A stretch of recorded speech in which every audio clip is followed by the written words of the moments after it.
Just a warning, this episode contains audio that some listeners might find confronting.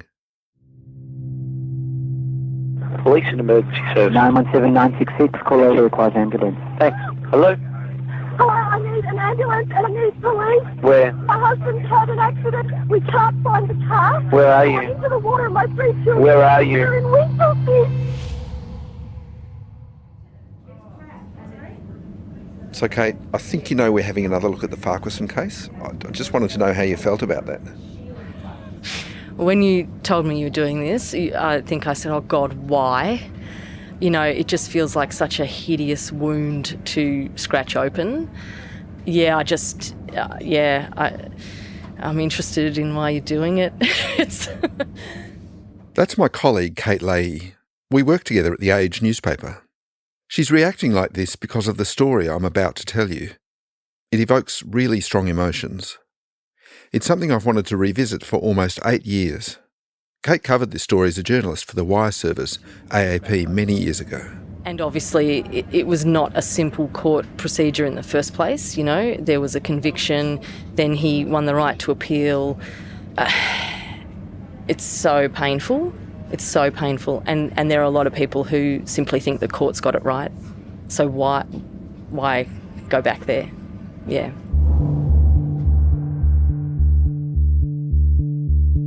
Kate isn't the only journalist in the newsroom who covered that court case. She's also not the only one who's uncomfortable with me revisiting it. So, how do you feel about us having another look at it now? I'm actually a bit uncomfortable about it, to be honest. That's Katie Bice. She's the news director at The Age, but she was working for the Herald Sun at the time. I covered the first trial of his when I was a court reporter, and I have believed from the moment that I sat through all of the weeks of that trial that he killed those boys. The story I'm talking about is the case of Robert Farquharson. Robert Farquharson. Robert Farquharson. Robert Farquharson. Robert Farquharson. Guilty of triple murder. If you were around in Australia after about 2005, you'll probably remember this case. The 41-year-old drove into a dam in the state's southwest on Father's Day. He was the dad who drove his 3 sons into a dam on Father's Day. He got out of the car, but the boys didn't. All 3 of the children drowned. His 3 sons, aged 2, 7 and 10, died at the scene. The case was in and out of the courts for years, and for the whole time, Robert Farquharson insisted it was an accident. Police were equally sure he drove them into the water deliberately. It was one of those cases that transcended the courtroom and became a cultural moment. Justice Lasry told the packed courtroom that even after 38 years in law, the tragedy of this case still defied his imagination. 3 young, vulnerable children betrayed by their remorseless father and left to die terrifying deaths.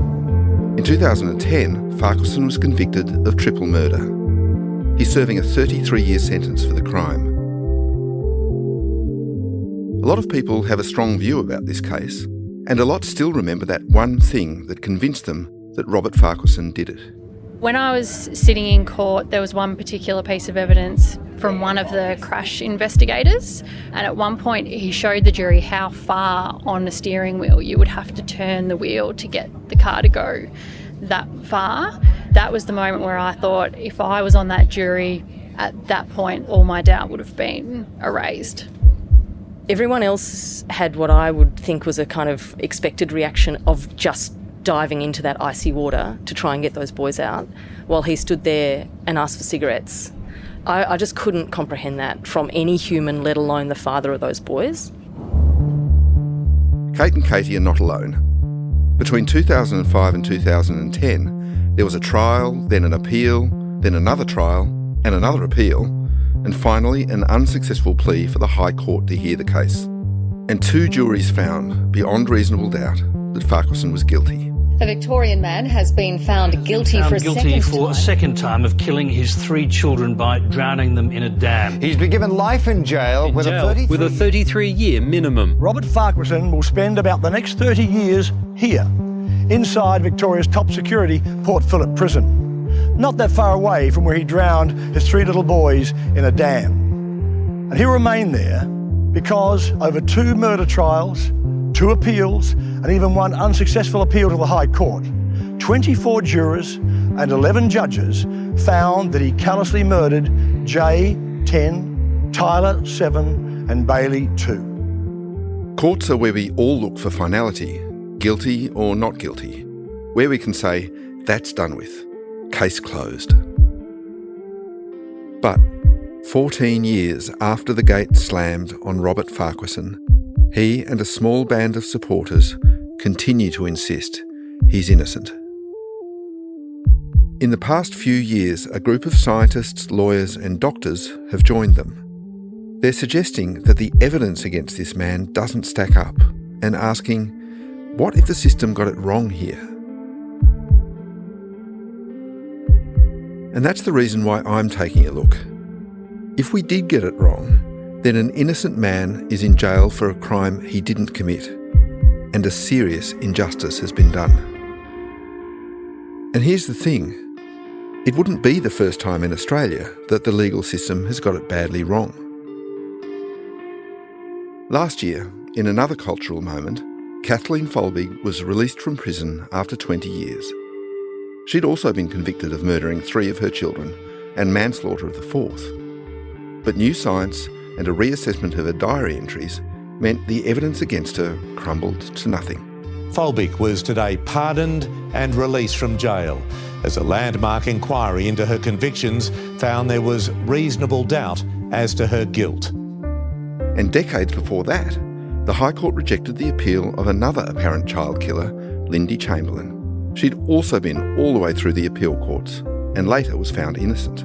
A 4th coronial inquest into the disappearance of Azaria Chamberlain has ruled that a dingo was responsible for her death in 1980.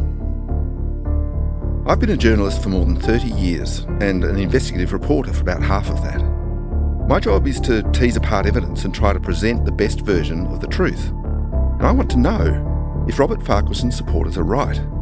If they are, and Farquharson did not intend to kill all his children that night, then Australia has once again unjustly punished a parent who's lost their children and should simply have been left to grieve their tragic, accidental deaths. From the newsrooms of The Age and the Sydney Morning Herald, this is Trial by Water. I'm Michael Batchelard, and this is episode 1, Father's Day.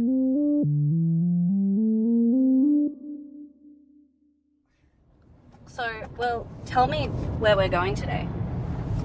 So we're going to Ballarat to see a guy called Luke McMahon. And I met Luke first when he was pitching stories to me. I was an editor and he was kind of doing freelance stories. The first person to ever raise the idea with me that Robert Farquharson might be innocent was Luke McMahon. Luke was a law student and doing some investigative journalism on the side. We were working on a story together and out of the blue he pitched me something else. He sent me a text message saying he thought Robert Farquharson was innocent. He texted me a couple of times. I ignored the first text, actually, I realise now. But he was persistent. He texted me a second time and said... I dug that message out recently. Luke said in it that he's probably one of only 2 people on earth to think the jury got it wrong. My reply was, nah, I'm pretty sure they got it right. But Luke said, spend an hour with me and I'll convince you. That was in 2016. And since then, I've been kind of nibbling away at it with him to the point now where I'm actually available to cover the story. And Luke's also had a change of circumstance. He's signed up Robert Farquharson as his client, which means he's now got a professional interest in the case. So today I've come to his office with my producer Ruby, and we're finally sitting down to give him that hour. And here he is, cleaning his window. Cleaning forensic fingerprint dust off the windows. What's happened? Like someone broke in and... Luke has an office in a historic building in Ballarat's legal district, and today he's at the front door, sponge in hand, scrubbing. Someone broke in the night before and stole his laptop. It's never a dull moment with Luke. He's also recently had an encounter with a homeless man. And he's like, come on, he just like threw a punch at my face. I was like, whoa, fucking relax. Luke's a pretty acerbic guy, and he's doing quite well as a defence lawyer in this old gold mine town, and it doesn't take much prodding to get him on the subject of Robert Farquharson. He's as keen to talk about it as I am. Well, how did you start getting interested in the Farquharson case? I was studying at Melbourne University at the law school, and One of the things that we do there before exams is practice exams. He tells us how, in one of those practice exams, he came across the statement of one of the key witnesses against Farquharson. And there was one particular statement by a man named Greg King, and I just found it very odd. Something struck me about this statement about it just being too perfect.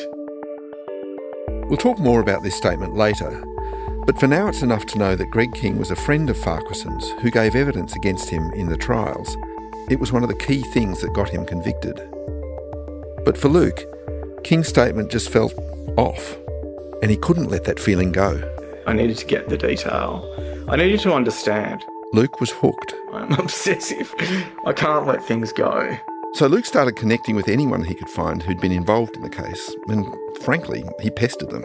So, just in relation to that Farquharson matter, tell me about Greg King. Tell me about him, Things like that, so questions like that. Driving him was the sense that an injustice had been done. But he still felt like he was groping around in the dark. And then he met a fellow obsessive. Yeah, I'm Chris Brook. I'm a scientist. I'm an astrophysicist. And my focus is on the theory behind galaxy formation and how that relates to cosmology and the nature of dark matter. Chris Brook works at the Instituto de Astrofísica de Canarias in Spain. He's an astrophysicist, but he's also a lawyer, and in recent years he's been publishing peer-reviewed articles about what he sees as the shortcomings of forensic evidence and the use of science in courts. He's quite different from Luke. I swear, like a pirate, he'd be like, oh, this is just fundamentally scientifically flawed. And I'm like, yeah, it's fucking bullshit. Brook's first doubts were raised by the evidence that had made such a big impression on my colleague, Katie Bice. At the start, I was just researching and just looking at, okay, this looks like bullshit, as Luke would say, right? This looks like the accident reconstruction is bullshit. What first prompted Brook's interest was Helen Garner's book, This House of Grief.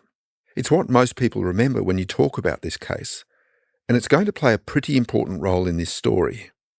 Garner is one of Australia's most celebrated authors, and she sat through the lot, trials, appeals, everything. Luke calls her the 13th juror.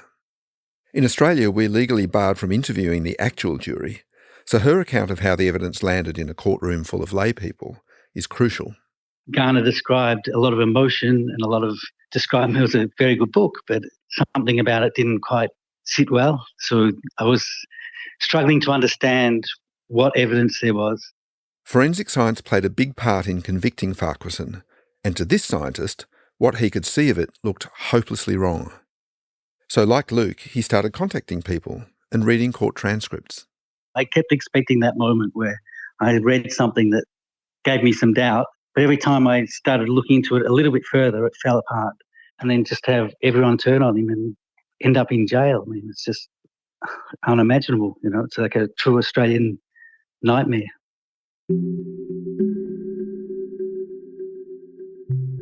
So Chris wrote his own book. He called it Road to Damnation. It's the most comprehensive document that exists on the science used in the Farquharson case.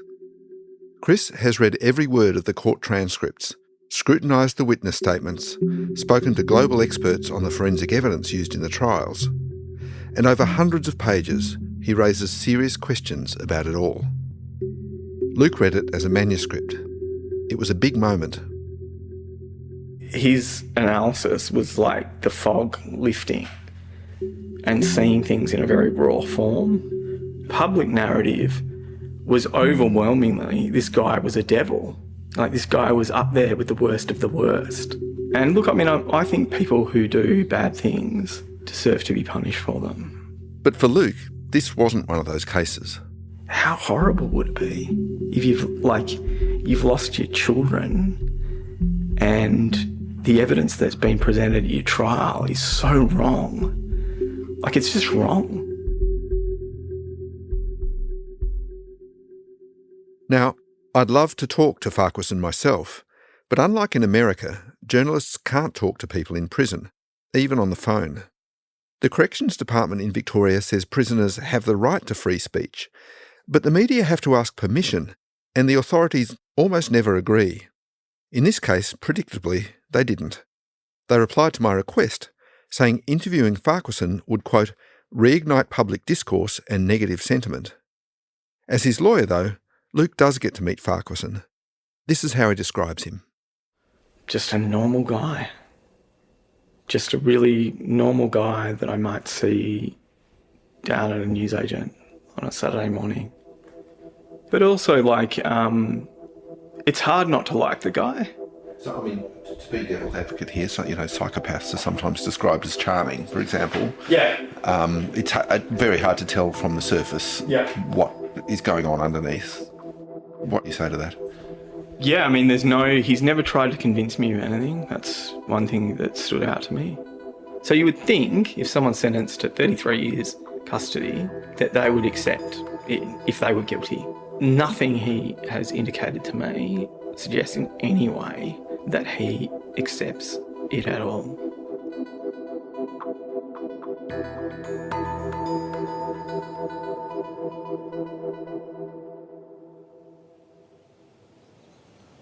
He loved me. I know he loved me. Did you love him?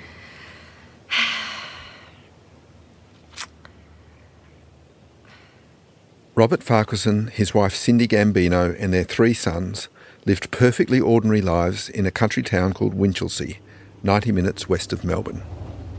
Winchelsea is tiny.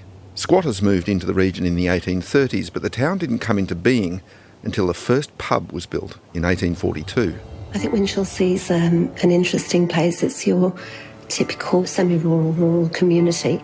It's a place where people tend to be born there and stay there, and they go to school there. These days, except for the few thousand people who live there, it's the kind of place you drive through to get somewhere else. It's not the regional hub, Geelong, about 35 minutes closer to Melbourne. It's not Warrnambool, where you go to spot whales. And it's not the Great Ocean Road, which is down the hill to the south. The pub is still the centre of its social life. They marry people that they know from the local area, and they tend to live in the area where they were born and not move far away. When Cindy and Rob met and became friends in 1990, he was 22 and she was 20.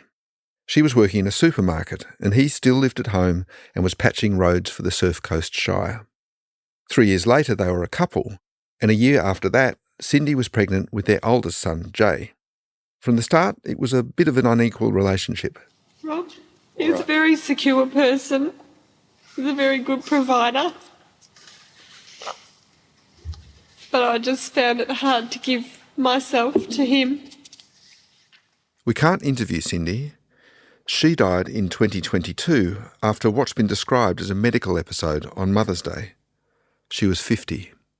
Instead, we're using recordings of her speaking, media interviews, court hearings, even secretly recorded police phone taps to help tell her story.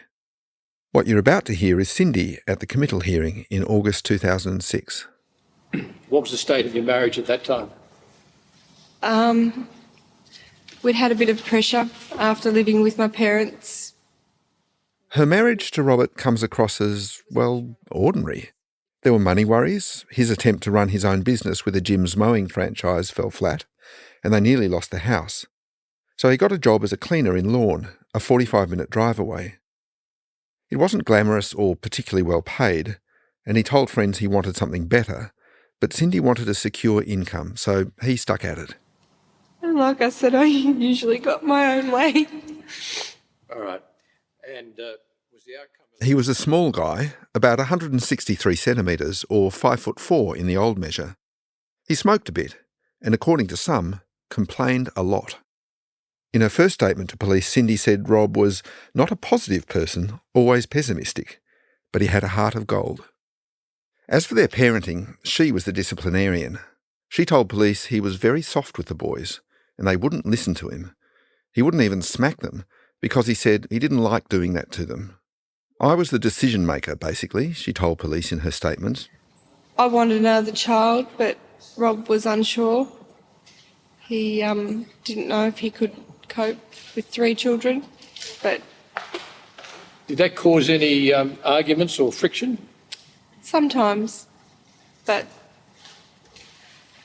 Rob was pretty much a softie and always gave in to what I wanted.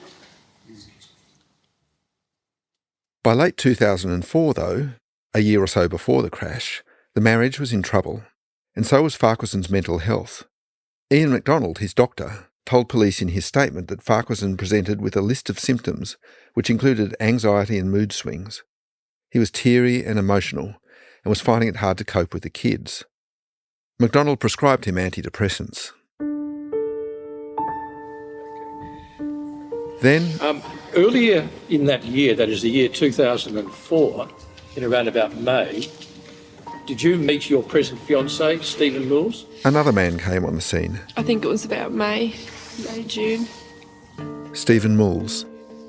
What were the circumstances of your meeting Stephen? It was just, we enjoyed each other's company. But had you met him in some professional way beforehand? Yes. He was a concreter. A concreter. This is how Stephen described the genesis of his relationship with Cindy in his statement to police. Cindy and I became friends, and she was pretty full on about being a friend. She'd drop around and visit quite often. She told me that her and Rob were having problems and that Cindy was not getting what she wanted out of the marriage. Stephen said that after he'd poured the slab on the house, Cindy became even more intense. I kept pushing Cindy away, he said, trying to keep the friendship just platonic. That's how it's written in his police statement, platonic. Platonic or not, Cindy told police her feelings for Stephen made her realise what she didn't have for Rob. I basically just said, I don't love you and I can't do this anymore. In November 2004, she asked him to move out. Soon after, she changed her name from Farquharson back to Gambino. How did Rob take it? He took it hard.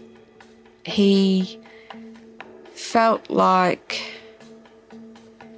he'd walked away with nothing. He basically took his pillow and a television and his clothes and went back to his father's house. So he was devastated, of course.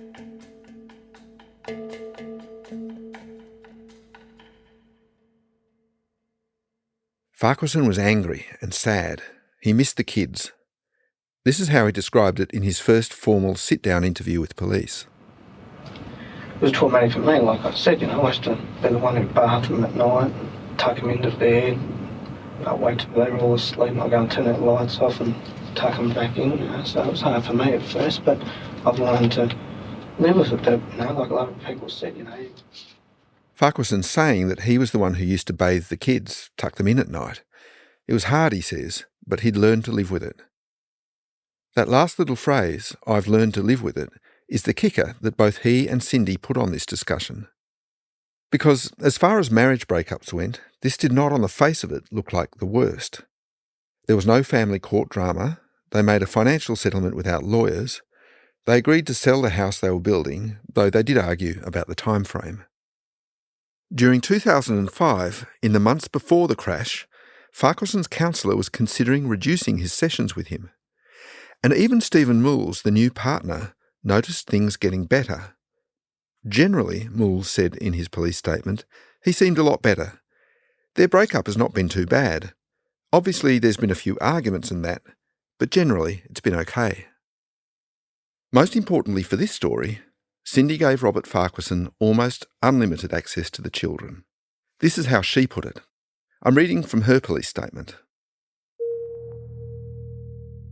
The first 4 months we argued a lot about the kids, but it calmed down a lot at about 6 months. We had to get counselling for Jay, as he didn't cope very well with the separation. I did set Rob boundaries, such as to ring first if you wanted to see the kids, and not just come over. Rob was fine with that. He had the boys staying over about 3 nights a month, because he worked every second weekend. He also took them to their sports things during the week. You said you were overprotective towards, Cindy said you were overprotective towards the kids. Were you jealous? Again, this is Rob giving his first formal interview to police. For obvious reasons, they're very interested in the details of the relationship breakdown. Were you jealous at all of Steve being where you should be? No, because in the house? No, because Cindy's always maintained that you're their father and that's it. You're their father and that's it. Never been pushed to the side. I felt like that at times, but They've always been mine, they always will be. That's how it was always portrayed.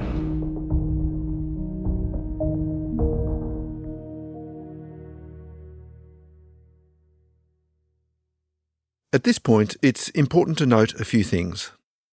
The first is that Cindy was fully on her ex-husband's side for at least 2 years after the accident.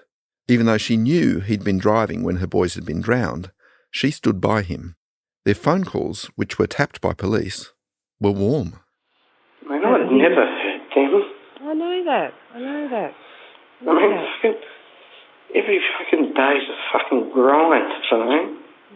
It's an absolute grind, man. And half the time I wake up and think, why should I go on? What's there to go on for, you know? You have to keep going for the boys. I know. They wouldn't want you to be like this. This changed later. But at the first trial in 2007, Cindy stood up and gave evidence in her ex-husband's defence. This was the 60 Minutes interview she did after the first jury had found him guilty. In your mind, did he do it? No. He is innocent.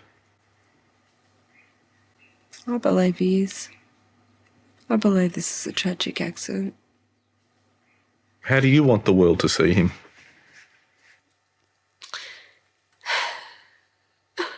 Free. The second thing to note is that pretty much everyone agreed how much he loved his sons. I thought Rob had a really nice, soft, placid nature about him. He loved his boys. He was a great father. And I used to say to him, you know, mate, you're a better father than I am. I wish I could be just like that, you know. That's Michael Hart. He was a good friend of Farquharson's. There's no doubt from what you saw that Robert Farquharson loved those boys, correct? Correct. You based that on what you saw, correct? Correct. And the third thing to note is there was no suggestion Farquharson was a violent or controlling man. After Cindy turned against him and gave evidence for the prosecution, she did tell of one instance where he lashed out at her physically. It was during a heated argument after the breakup, and she says he pushed her up against a wall in the hallway. He apologised shortly afterwards. His account is different. He says he put an arm up on the wall to stop her walking away from an argument, but didn't threaten or touch her. And even in the second trial, when she was saying she hated her ex-husband, Cindy insisted there had been no violence before that incident or after. We were both very angry at the time, she said, and I could understand his anger.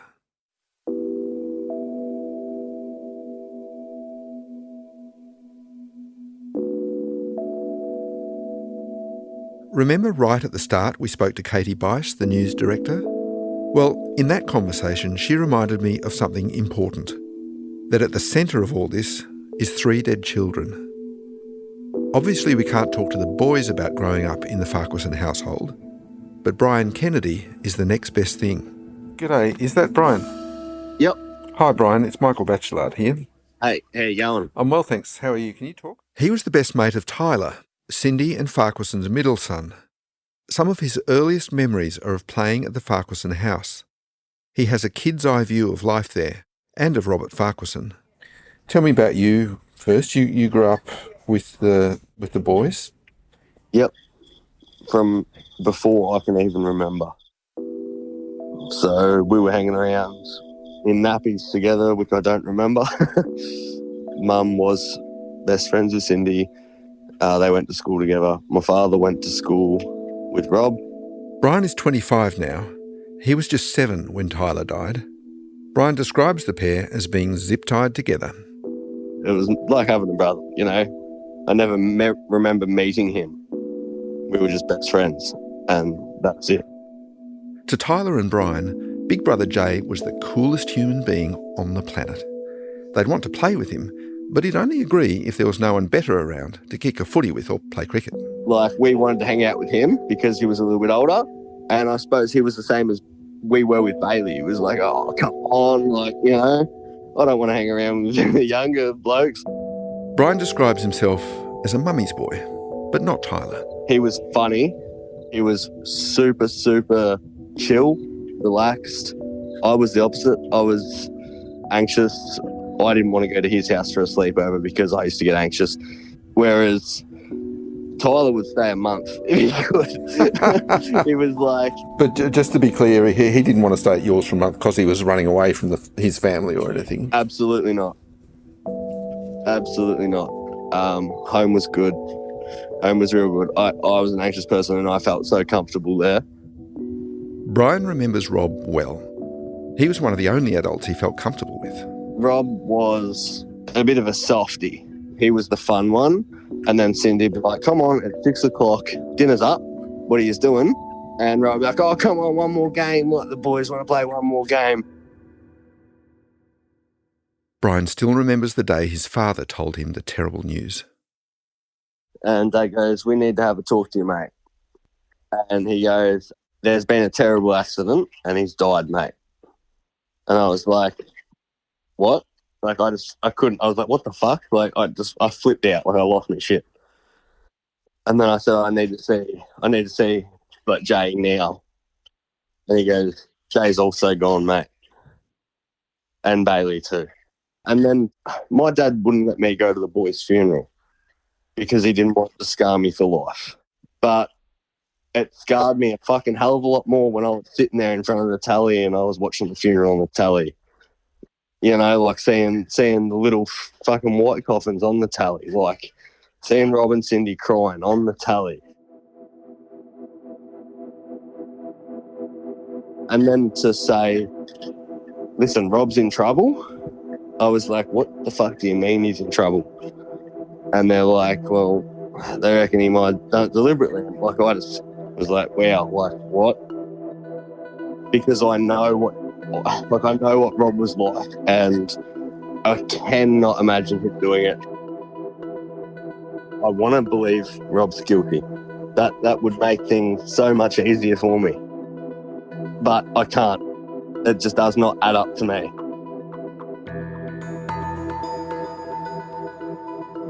After the break, the crash and how it went from a tragic accident to a murder investigation.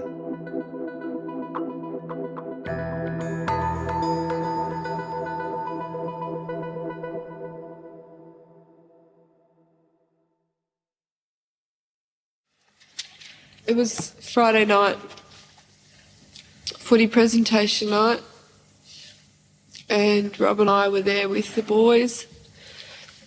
And I said, what's happening on Father's Day? And he said, I don't know, I've got to work. And I said, well, what time do you finish work? It's Father's Day, and Robert Farquharson has arranged with his ex-wife to hang out with his 3 sons. So, after he gets home from work at his cleaning job, Cindy drops them off at his place. It's 3 p.m. She stays for 10 minutes and watches him open his Father's Day presents, a saucepan set and a framed photo of the boys. Bailey, the youngest, reaches up and says, "Cuddle, Mum." She gives him a hug. It's the last thing any of them says to her. The oldest boy, Jay, has already told his mum he wants to do something with Dad, so they agree Robert will take the boys out for dinner. And of course, they knew what they wanted. They wanted tea with Dad, because it would have been KFC. The boys' very favourite place is KFC. It's a bit over a half-hour drive away in Geelong. But there's a footy game on TV, North Melbourne versus Port Adelaide. So they watch a bit of that, then they head out for their treat. On the way, they drop by the house of a friend, Michael Hart, and ask him to join them. Robert came into my lounge room asking me to go out to dinner with him because it was Father's Day. I wasn't feeling too good. And I looked at Rob and he was not looking good. And he'd been coughing and splattering in the shed. I said, you probably shouldn't be driving. Why don't you have a barbecue here? Oh, he said, I've already told them and they've got their hearts and they want to now tell them that we're not going to Kentucky Fried. Jay wants to look at some cricket gear. The boys are obsessed with sport. So they go to Kmart first. But little Bailey, who's 2, has fallen asleep on the drive. So the others wait with him in the car until he wakes up, the game playing on the radio. When he does, they decide to go straight to KFC. Rob calls it Kentucky. Afterwards, it's back to Kmart where they buy a video. And then they visit Rob's sister, Kerry. She's at work though, so they hang out for a bit with her husband. Rob and Gary, my husband, were talking, and they were talking about what they were going to be doing next weekend. So it wasn't like there was no plans for the future or there was any strange behaviour. He was normal, a little bit tired because he'd been sick. Time's getting on, and Rob's agreed to return the kids to Cindy by 7:30. And he doesn't want to be late, so they get in the car and head back towards Winchelsea. What happens next is at the centre of the dispute in this case. What I'm about to tell you is Robert Farquharson's version of events. It's meagre, unsatisfying. It lacks any detail or explanation, because for crucial parts of it, according to him, he's unconscious or confused. This is how it goes. A few kilometres short of Winchelsea, the road goes up a man-made incline over a railway line. It's dark by now, and Farquharson decides the boys might be getting cold, so he turns on the heater. He's had a hacking cough for weeks that he just can't seem to shake. Suddenly, a harsh cough grabs hold of him and he blacks out. The next thing he knows, the car is still. Farquharson has no idea where he is. The boys are screaming. Jay is sitting in the front passenger seat. He opens his door, but water starts gushing in, so Farquharson, disoriented and panicking, leans over and pulls it shut. Thinking they might be in a ditch or at the edge of a dam, he does what he'd normally do to get them out of the car. He gets out the driver's side, intending to go around and help the children out. Instead, he finds himself underwater in the pitch dark. He struggles to the surface to find the car sinking fast. Suddenly, the car and his boys are gone. He splashes about looking for it. In some tellings, he dives down 3 or 4 times, but finds nothing. He sees lights on the nearby highway and swims towards them. He reaches the road and eventually flags down a car. From here on, there are witnesses, phone records, statements to police. Farquharson's first words are to the driver of that car, Shane Atkinson. No, I just killed my kids. Farquharson says, No, fuck, what have I done? Then Farquharson demands to be taken to his wife's house, saying, according to Shane, I've got to go tell Cindy I just killed the kids. Shane and his mate Tony McClelland, who's also in the car, drive Farquharson to his ex-wife's house. This is disputed, but on one account, he refuses their offer to call 000.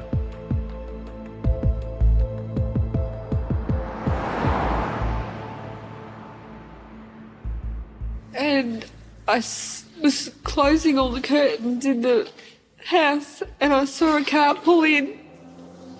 And I thought, here they are now. But it was Rob and these 2 other guys. And he was saturated and delirious, saying the kids are in the car and they're in the water. And I said, what? Cindy recalls this as a blur. So I rang Stephen straight away. I got a phone call and my cousin, Aaron, actually answered it. And he held the phone away from his ear and went, I think it's Cindy, Steve, and she's screaming. Handed me the phone. I held the phone and she's screaming, the kids are in the water, the kids are in the water. I'm going, what kids? Cindy jumps in the car with Rob and Stephen Mulls's son, Zach, who's also with her. They race out to the dam. I remember turning onto the Princess Highway from Austin Street. And the next minute I looked down and I was at the roadhouse.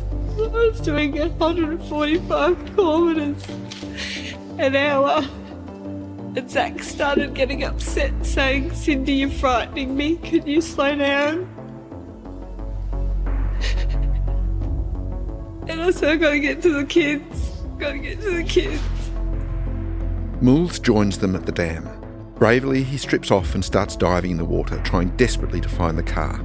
Farquharson stands by and watches, and asks for cigarettes. I said, what? My initial thought is, hang on. You're telling me your kids are in the water? You're asking me for a smoke. something not right about you.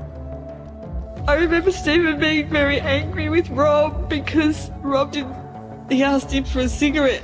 And Stephen said, "What? Where are your kids? Get out of my face before I kill you." Now finally, someone dials 000. It's Cindy. Like all 000 calls, this one is recorded.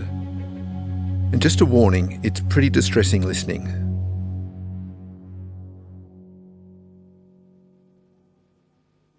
Police and emergency service. 917966, call over, requires ambulance. Thanks. Hello? Hello, I need an ambulance and I need police. Where? My husband's had an accident. We can't find the car. Where are you? I'm into the water and my 3 children. Where are you? We're in Winchelsea. Where? 3241. Listen, what road are you on? Sorry? What road are you on? We're on the business highway. And what's the nearest corner? Yeah, an overpass. The time's on.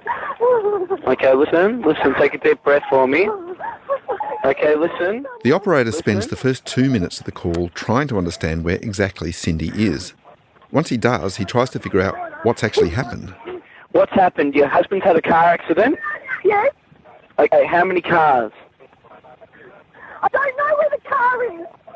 Okay, so are you saying that you're not there? Oh, I don't know. We can't see anything. It's dark. Okay, listen. Were you in the car with him? No, I wasn't in the car with him. How do you know he had an accident? He was on an access visit with the kids. Okay, how do you know that he had a car accident? I don't know where the car is. Okay, listen, what's your name? What? What's your name? Cindy. Cindy? Cindy? How do you know there was a car accident? You can hear the operator getting frustrated. Cindy, you're not answering the question. Unless you do, I cannot help you. What was the question? How do you know he was in a car accident? Because he got picked up on the highway. Who picked him up on the highway? Some people picked him up on the highway. Okay, I don't understand the problem, I'm sorry. Your husband's had a car accident and some people picked him up on the highway. And brought him back to my house. And brought him to your house. And what, sorry? Is anyone in the car? My 3 children. Your 3 kids are in the car. And they're in the water. And they're in the water and we can't find the car. Okay. Oh my God. Oh my God. Then the operator asks a question she can't answer. Okay, so how did your husband get out of the car? Hello? Hello? How did your husband get out of the car? I don't know. How did you get out of the car, Rob? He was up in the water. He tried to get the kids out. And what happened? And what happened then? What happened then? They stuck down. Okay, so the car is submerged. The car's submerged, yes. Oh, my children are gone. My God. My children are gone.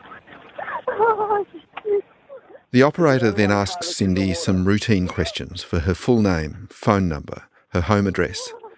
Then he tells her he'll put her through to someone else, not to hang up. A few minutes later, the operator comes on the line. He tells her help is on the way. Cindy. Oh, my God. Hello, Cindy.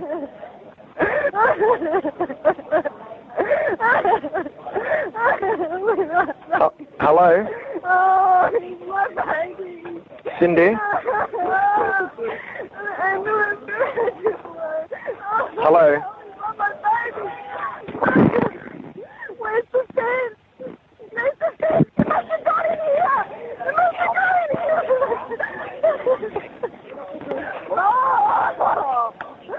Oh, my God. Hello, Cindy? Come on, please help me.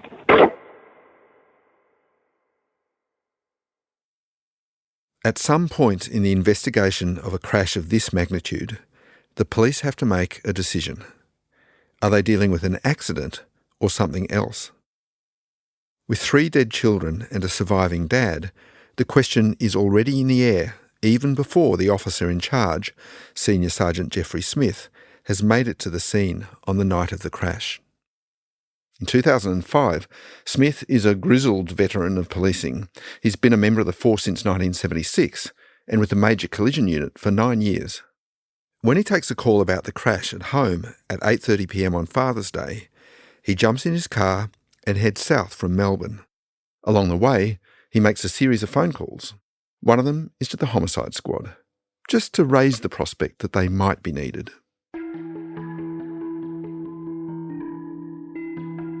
By the time he makes it to Geelong at 9:40 p.m, about 2 hours after the crash, there are two scenes. The first is at the dam side. There, rescue crews, police divers, ambulance officers and bystanders have gathered by the dozen under huge artificial lights to comb for evidence and to recover the car and the three little bodies inside. The other scene is half an hour away at Geelong Hospital, where Farquharson is under medical care. Smith heads there. He's briefed by doctors and colleagues.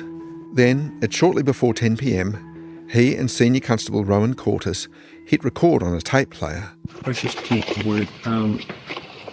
Is it Robert, you bet? Can you say your PIN, Penny? Robert, we're sorry, I think. You're in. And what's your date of birth, Adam? The audio quality isn't great. They're an emergency and it's pretty noisy. We're playing it because it's the first time Farquharson would tell his story on the record. You're hearing it as the police first did. Now, we're investigating a collision. You were the driver and involved down at Eaglesea, is that right? That's correct. Can you tell me where that occurred? Police are asking Farquharson to tell them what happened. I think I just went out the overpass and I just started coughing and then I don't remember anything.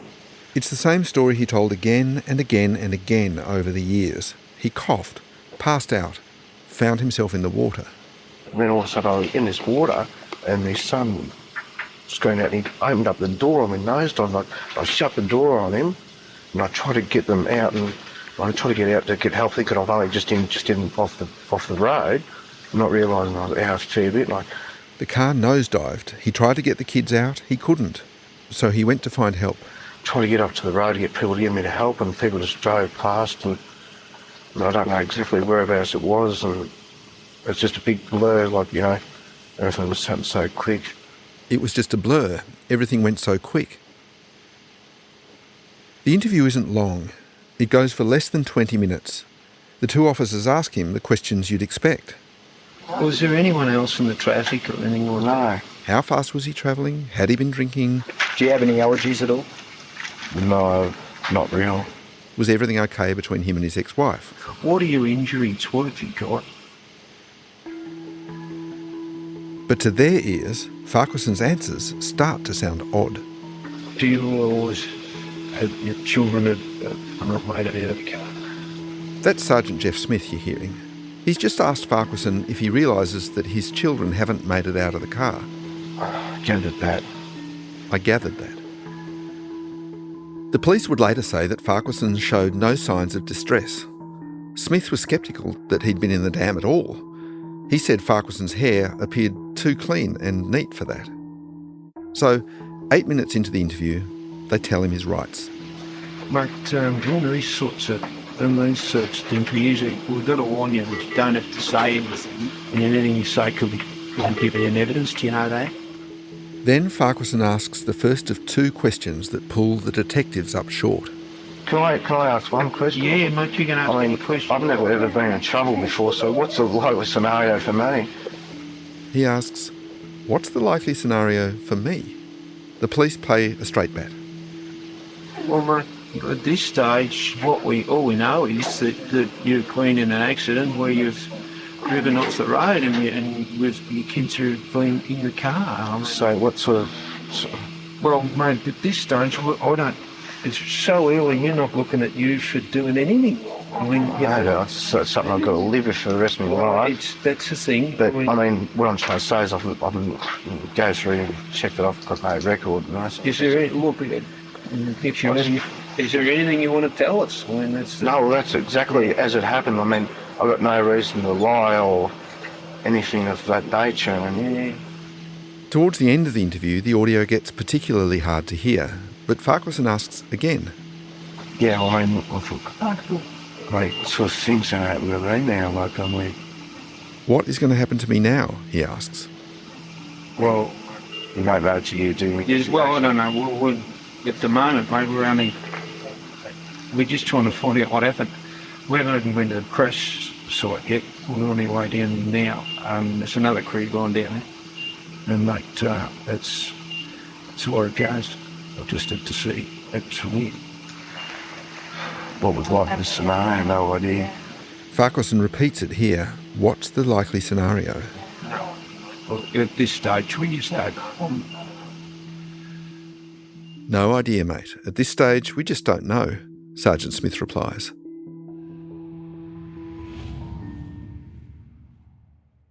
Some might think these are reasonable questions for an innocent man who's just been read his rights. But that's not how the author Helen Garner heard them as she listened to them being played in the courtroom. She said they sounded not quite right, and that they made her shit detector go off. They had the same effect on the police. What were you doing at that location? If you listen carefully, behind the noise and the size and the poor quality tape, you realise that these moments are crucial. What you're hearing is the sound of the scales starting to tip against Robert Farquharson.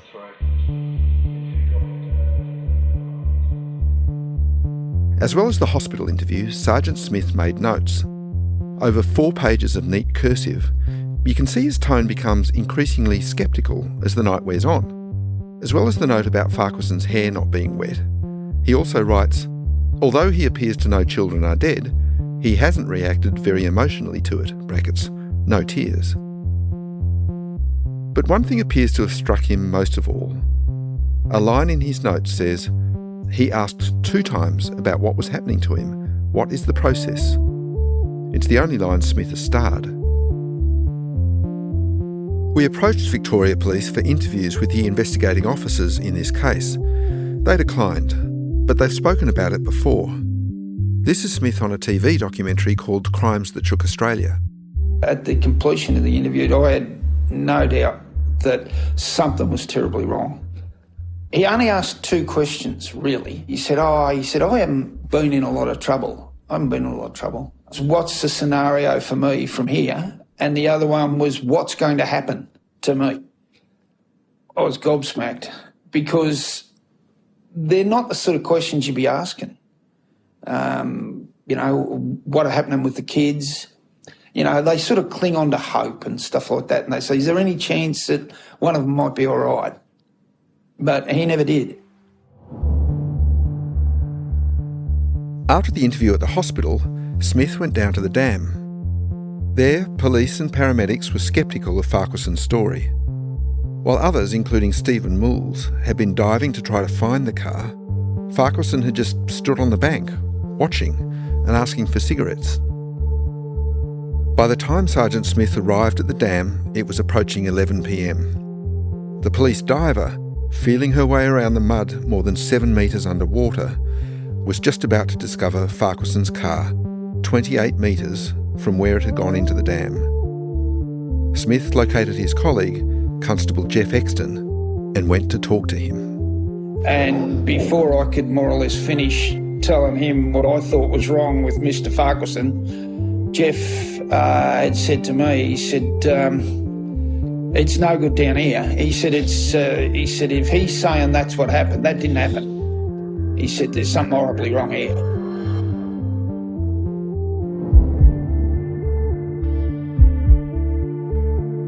Next time, there are no witnesses, precious little forensic evidence, no DNA. So what do police do? They go into every aspect of Farquharson's meagre story and see what's plausible and what's not. Then they start to weave these things into a case, a circumstantial case that might, just might, stand up in court. All he wanted to do was go to Cindy's place. Yeah. He couldn't wait to tell her. We're not ogres or anything else like that. We're trying to understand just like everybody else is. They develop a position really early on and they stick to it. He was clearly unlucky, but we can't put every unlucky person in jail, can we? Only he knows whether he had an episode of cough syncope, but he suffered from the same inability to explain it as I did.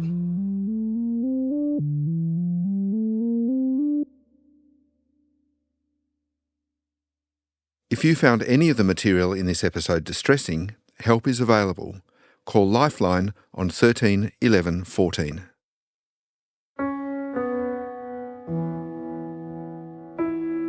Trial by Water is a production of The Age and the Sydney Morning Herald. It's hosted and reported by me, Michael Batchelard.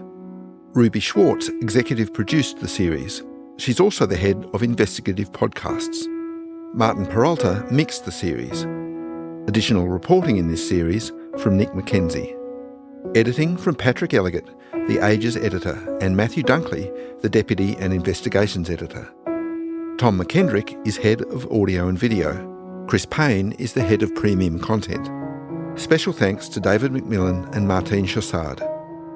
The second episode of Trial by Water will be out next week on Saturday, June 8. Subscribe to Trial by Water to make sure you don't miss an episode. You can read more about this case in an article in the Good Weekend magazine. It's out today. And a 60 Minutes episode on this case will air tomorrow night on 9.